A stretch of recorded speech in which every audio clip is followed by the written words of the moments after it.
Vamos falar da terceira parte da balística, que é a balística dos efeitos ou balística dos ferimentos. Essa é interessantíssima.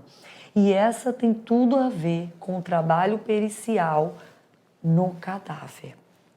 As lesões provocadas por um projétil de arma de fogo são classificadas à luz da traumatologia da medicina legal em lesões pérfuro-contusas, que são lesões provocadas por instrumentos pérfuro-contundentes. Assim é um projétil de arma de fogo. Elas têm características todas especiais, tanto características de uma lesão perfurante como características de uma lesão contusa. Não há um gume, não há uma lâmina, então não há características de uma lesão cortante. Fora isso, através do estudo da lesão do projétil de arma de fogo, a perícia consegue identificar a distância em que aquele tiro foi efetuado. E aí a gente divide em 3 tipos. Tiro efetuado a longa distância ou à distância, tiro efetuado a curta distância e tiro efetuado de forma encostada. Cada um desses 3 tipos vai apresentar características específicas que vai fazer o perito, ao observar aquela lesão, saber a distância. Amanda, e qual a importância disso? Pensa, um tiro a curta distância faz com que o agressor tenha se aproximado da vítima, então tem mais chance de se ter testemunhas oculares. Fora isso, pode estar relacionada a uma execução, né? Da mesma forma, é o tiro encostado. E também é muito importante na diferenciação de homicídio para suicídio. Uma vítima de suicídio não apresenta características de lesões por projétil de arma de fogo de tiro a longa distância, porque o comprimento do braço não é suficiente para ter essas características. O comprimento do braço humano traria as características de um tiro a curta distância ou encostado. Então, se saber que tipo de lesão é essa, para se chegar a que distância foi efetuado, também leva na diagnose diferencial entre homicídio e suicídio. Mas, Amanda, que características são essas? Seguinte, não é apenas o projétil de arma de fogo que causa lesão na vítima. Ué, Amanda, não entendi. Te explico. Quando é disparada uma arma de fogo, o projétil deixa o cano. Mas eu te falo que não é só ele que deixa o cano, não. Também dali saem gases superaquecidos. Lembra que eu te disse que tem uma explosão que ocorre? Justamente essa explosão para levar a propulsão do projétil, a energia mecânica necessária a fazer o projétil deixar o cano.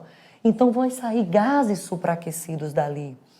Fora isso, pode deixar o cano também pólvora que não entrou em combustão, a chamada pólvora incombusta. Fora isso, a gente ainda pode ter fuligem, sujeira, com uma fumacinha, sabe? Lembra quando você passa por um fogaréu, né? E a sua roupa fica acinzentada? Fuligem, né? Isso também tem na hora que se efetua um tiro. Então, a lesão que é provocada unicamente pelo projétil corresponde ao que a gente chama de efeitos primários do tiro.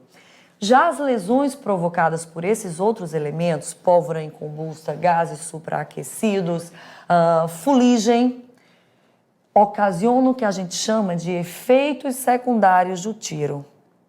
E aqui, pensa comigo, se a pessoa estiver distante da arma de fogo ao receber o tiro, nessa pessoa, caso o agressor atinja o alvo, só vai chegar o projétil.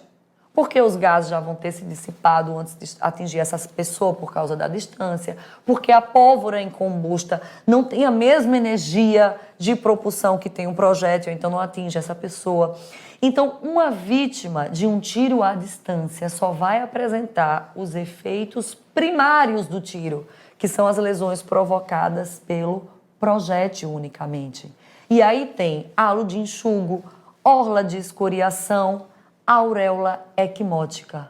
Halo de enxugo é provocado justamente pela limpeza das impurezas no projétil ao adentrar o corpo humano, formando um halo mais enegrecido, é o halo de enxugo.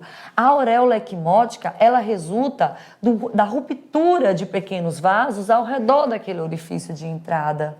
E, por fim, a orla de escoriação, que eu já te adiantei, é resultado do movimento rotatório do projétil, causando uma área escoriada em torno daquele orifício de entrada.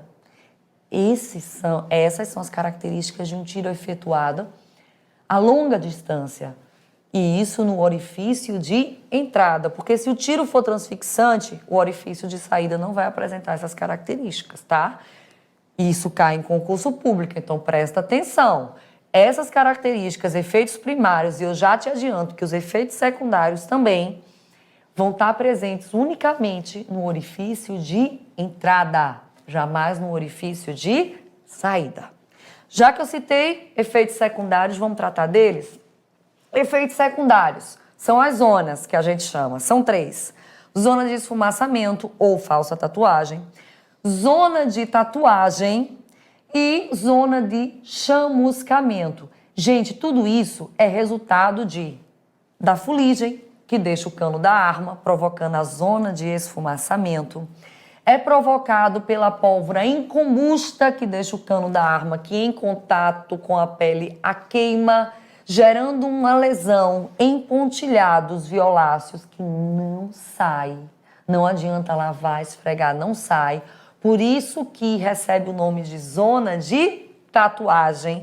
A zona de esfumaçamento é conhecida também como zona de falsa tatuagem, porque lavou, saiu, tá? E por fim a zona de chamuscamento, que corresponde àquele outro elemento do efeito secundário do tiro, que são os gases supraquecidos, que vão queimar principalmente as regiões que têm pelos do corpo da vítima.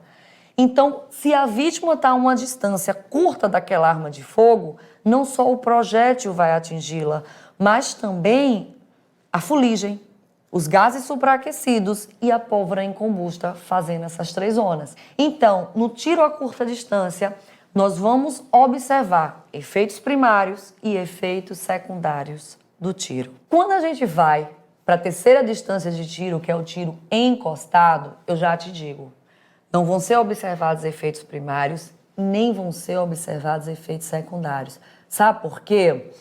Pensa, cano da arma encostado, né, no corpo humano. O projétil vai adentrar, assim como vai adentrar pelo orifício de entrada, os gases supraquecidos, a fuligem, a pólvora incombusta. Então, você não vai observar ao redor do orifício de entrada os efeitos secundários.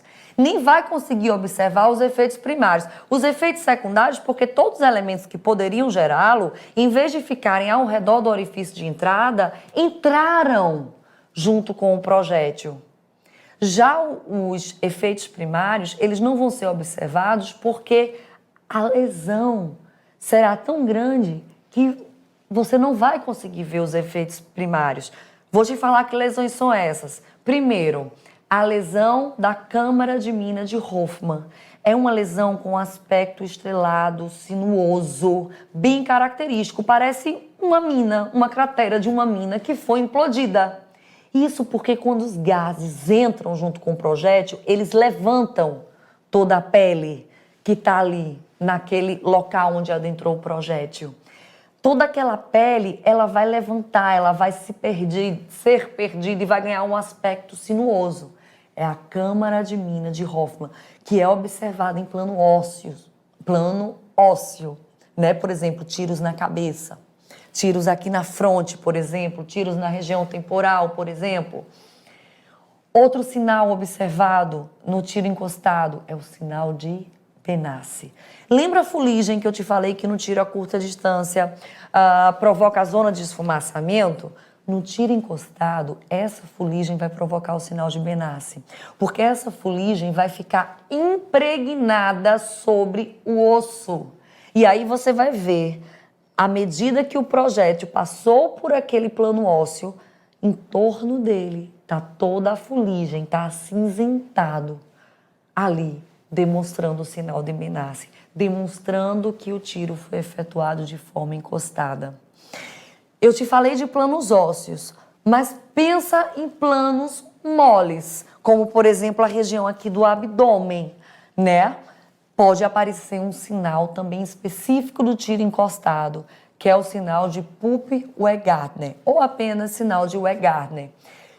Como o cano da arma está encostada no corpo da vítima e ocorre uma explosão ali dentro, aquele cano vai ficar superaquecido e vai queimar a vítima.